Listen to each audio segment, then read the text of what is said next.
ओम सन शनिश्चराय नमः। भगवान शनिदेव की कृपा आपको और आपके समस्त परिवार पर बनी रहे, इसी शुभकामना के साथ आइए आज शनिवार के दिन भगवान शनिदेव की परम पावन कथाएं श्रवण करते हैं। श्री स- शिव महापुराण के अनुसार शिव महापुराण में, साथ ही स्कंद महापुराण में और पद्म पुराण में यह वर्णन आता है कि जो मनुष्य गरीब, असहाय, दीन दुखी की सेवा करता है, उसे कभी भी शनि की कुदृष्टि का सामना नहीं करना पड़ता। उन्हें भगवान शनि देव की कृपा से समाज में मान सम्मान और अचानक धन प्राप्ति के शुभ संयोग बनते हैं। परंतु जो मनुष्य इसके विपरीत चोरी करता है, ब्याज के रुपए खाता है और गरीबों को और किसी भी लाचार अथवा असहाय को देखकर उनका उपहास उड़ाता है, उन्हें अवश्य ही शनि की कुदृष्टि का सामना करना पड़ता है। आइए आज के इस वीडियो में शनिदेव की परम पावन कथा को श्रवण करें। यह परम पावन कथा श्रवण करने मात्र से शनि की साढ़े साती ढैया का को प्रभाव नहीं पड़ता। एक बार समस्त देव नौ ग्रहों में यह विवाद छिड़ गया कि हम में से सबसे श्रेष्ठ कौन है, सबसे बड़ा और महान कौन है। यह वाद विवाद बहुत ही भयंकर हो गया, परस्पर युद्ध की स्थिति बन गई। अब सभी नौग्रह बोले कि अब हमारा निर्णय कौन कर सकता है। ऐसे में वो सभी स्वर्ग के राजा इंद्र के पास पहुंचे और बोले, हे इंद्र, तुम देवताओं के राजा हो, इसलिए अब तुम ही हमारा निर्णय करो कि हम सभी ग्रहों में सबसे श्रेष्ठ कौन है। इनके इस प्रकार के प्रश्न को सुनकर शनिदेव अत्यंत उलझ गए। उन्होंने कहा, भला इस चीज का उत्तर मैं कैसे दे सकता हूँ। उन्होंने हाथ जोड़कर कहा कि हे नवग्रहों, इस उत्तर देने में मैं असमर्थ हूँ, परंतु पृथ्वी लोक पर ऐसा है कोई जो तुम्हारे इस प्रश्न का उत्तर दे सकता है।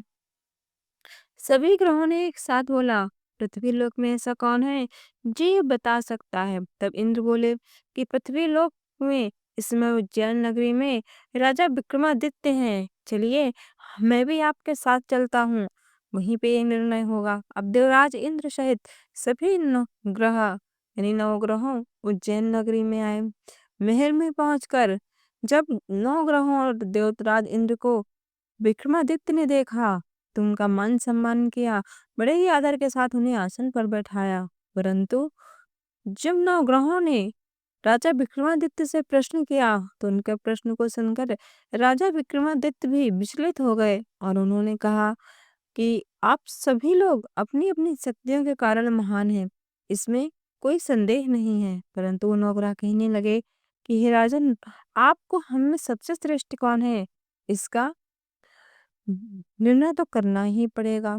इस पर राजा विक्रमादित्य अत्यंत परेशान हुए और उन्होंने अपने मन में विचार किया कि यदि मैं किसी को छोटा कह दूंगा तो अवश्य ही उसके क्रोध के प्रकोप से मुझे बहुत ही भयंकर हानि हो सकती है।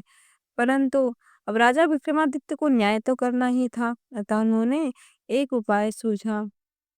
उन्होंने सभी नवग्रहों के निमित्त, जैसे स्वर्ण, रजत, स्वर्ण भगवान सूर्य को रजत, शुक्र को कांसा, तांबा, शीशा, रांगा, जस्ता, अभ्रक और लोहे, मतलब सभी ग्रहों को उनके अनुसार उन्होंने 9 सिंहासन बनवा दिया और कहा कि सभी जो सिंहासन है वो अपने धातुओं के गुणों के अनुसार सभी लोग आसनों में एक दूसरे के पीछे रखवा कर कहा कि सब लोग अपने अपने आसन के गुणों के अनुसार अपने अपने आसन पर बैठ जाओ। देवताओं के बैठने के बाद अब राजा विक्रमादित्य ने कहा कि ये देखिए, इस सिंहासन के हिसाब से ही आप लोगों का निर्णय हो गया। जो सिंहासन अपने गुण के अनुसार सबसे आगे रखा है वह सबसे श्रेष्ठ है और वही सबसे बड़ा है। राजा विक्रमादित्य के निर्णय को सुनकर शनि देवता अत्यंत क्रोधित हुए, क्योंकि लोहे का जो सिंहासन था वह सबसे पीछे बैठ था। अतः उन्होंने शनि देवता अपने आप को सबसे छोटा समझे और उन्होंने कहा, हे विक्रमादित्य, तुमने सबसे पीछे मेरा आसन रखकर मेरा अपमान किया है। तुम मेरी शक्तियों से परिचित नहीं हो, मैं तुम्हारा सर्वनाश कर दूंगा। शनि ने कहा, हे विक्रमादित्य, सूर्य तो केवल एक राशि पर बस 1 महीने रहता है, चंद्रमा 2.25 महीने, मंगल 1.5 महीने, बुध और शुक्र 1-1 महीने, बृहस्पति 13 महीने रहते हैं, परंतु मैं यदि किसी राशि पर आ जाऊं तो 7.5 वर्ष तक रहता हूँ, क्योंकि शनि की 7.5 वर्ष की रहती है। बड़े बड़े देवताओं को मैंने अपने प्रकोप से पीड़ित किया।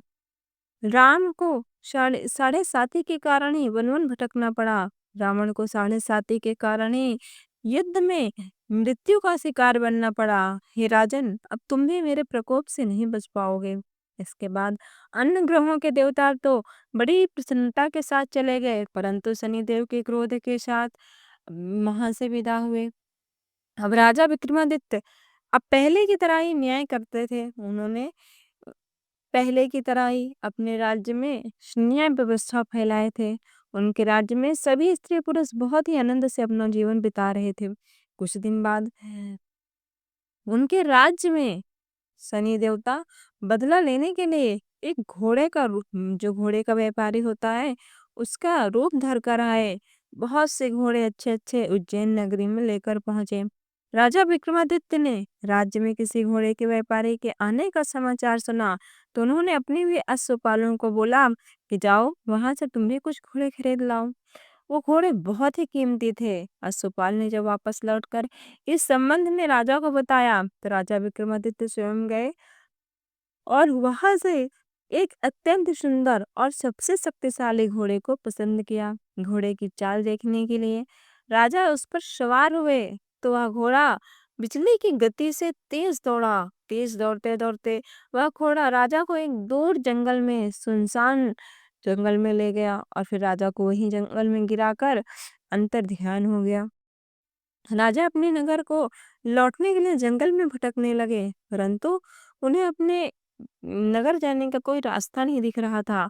राजा को भूख प्यास लग गई। भूख प्यास से पीड़ित हो वह राजा दर दर ठोकरें खाकर जंगल में घूमते रहे, परंतु राजा विक्रमादित्य क्योंकि भगवान के भक्त थे, इसलिए अपने भक्त को रास्ता दिखाने के लिए भगवान ने एक चरवाहे को भेजा। उस चरवाहे ने राजा विक्रमादित्य को भोजन दिया, पानी दिया। इससे राजा विक्रमादित्य की जो क्षुधा थी वह शांत हो गई। राजा विक्रमादित्य ने प्रसन्न होकर उस चरवाहे को अपनी अंगूठी दान में दी और उनसे नगर में जाने का रास्ता पूछा। राजा विक्रमादित्य उस जंगल से अपने ही नगर के अपने ही राज्य के किसी और नगर में जा पहुंचे। वहां पर वो जब राजा विक्रमादित्य भटकते भटकते एक सेठ की दुकान में गए। सेठ ने कहा, कोई बात नहीं, तुम भले मनुष्य प्रतीत होते हो, अतः तुम मेरे यहाँ नौकरी कर लो। राजा विक्रमादित्य ने कहा, ठीक है। सारा दिन राजा विक्रमादित्य उसकी दुकान में बैठे रहे। भगवान शनि देव के प्रभाव से उस दिन सेठ की बहुत बिक्री हुई।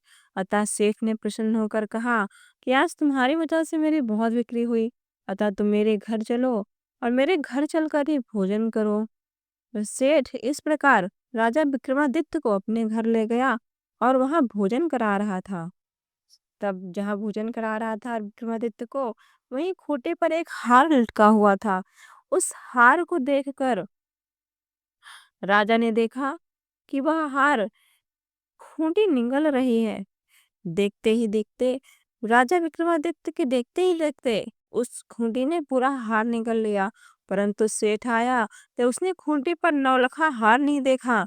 तो उसने अपने मन में विचार किया कि हो न हो इसी मनुष्य ने मेरा हार चुराया है। अतः उसने कहा कि हे अनजान आदमी, तुम मेरा हार दे दो। परंतु उसने कहा कि हे राजन, आपका हार तो इस खूंटी ने चुराया है। इस पर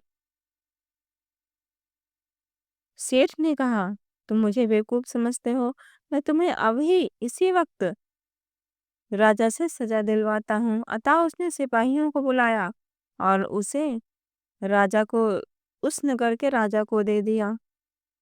राजा ने पूछा, क्यों तुमने जो है हार चुराया?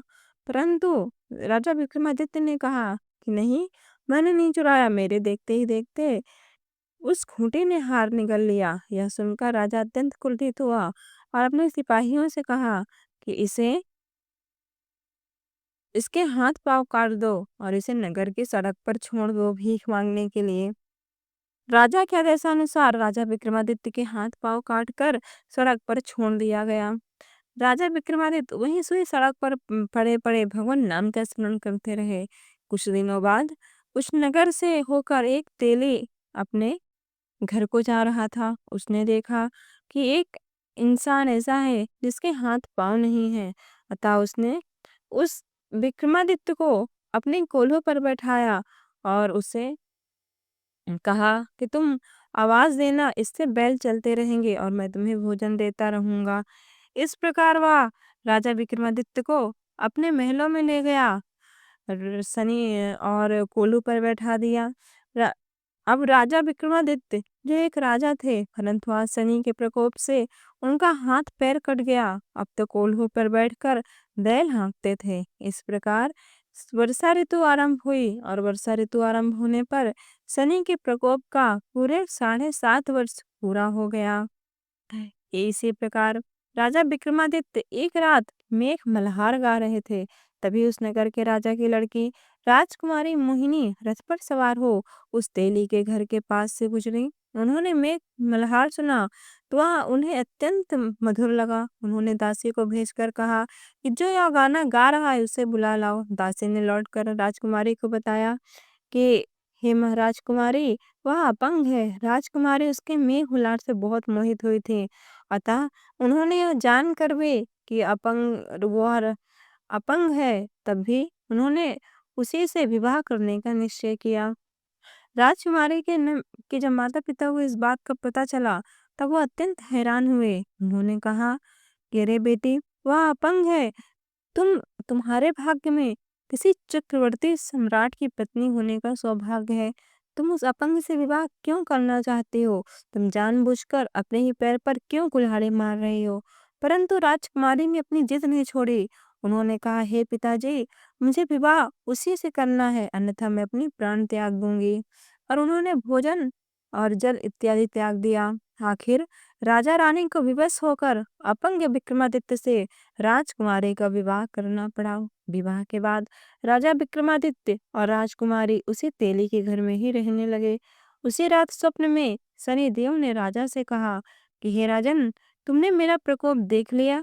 तुमने मेरा अपमान किया था, ये उसी का दंड है। राजा ने शनिदेव से क्षमा करने के लिए प्रार्थना कहा और कहा, हे शनिदेव, आप मुझे क्षमा कर दो। मैंने जानबूझकर आपका अपमान नहीं किया। हे शनिदेव, आपने जितना दुख मुझे दिया, कृपा करके इतना दुख अन्य किसी को नहीं देना। शनिदेव ने कहा, ठीक है राजन, मैं तुम्हारी सच्ची और कर्तव्य निष्ठा को देखकर बहुत प्रसन्न हूँ, इसलिए मैं तुम्हारी प्रार्थना स्वीकार करता हूँ। जो भी स्त्री पुरुष मेरी पूजा करेगा, शनिवार के दिन व्रत करके यह परम पावन कथा को सुनेगा, उस पर मेरी अनुकंपा बनी रहेगी। प्रातःकाल राजा विक्रमादित्य की नींद खुली तो उसने अपने हाथ पांव देखकर राजा को बहुत खुशी से प्रणाम किया और अ, मन ही मन शनि देव से को बहुत बहुत धन्यवाद किया। राजकुमारी राजा के हाथ पांव इस प्रकार सही सलामत देखकर अत्यंत आश्चर्य में डूब गई।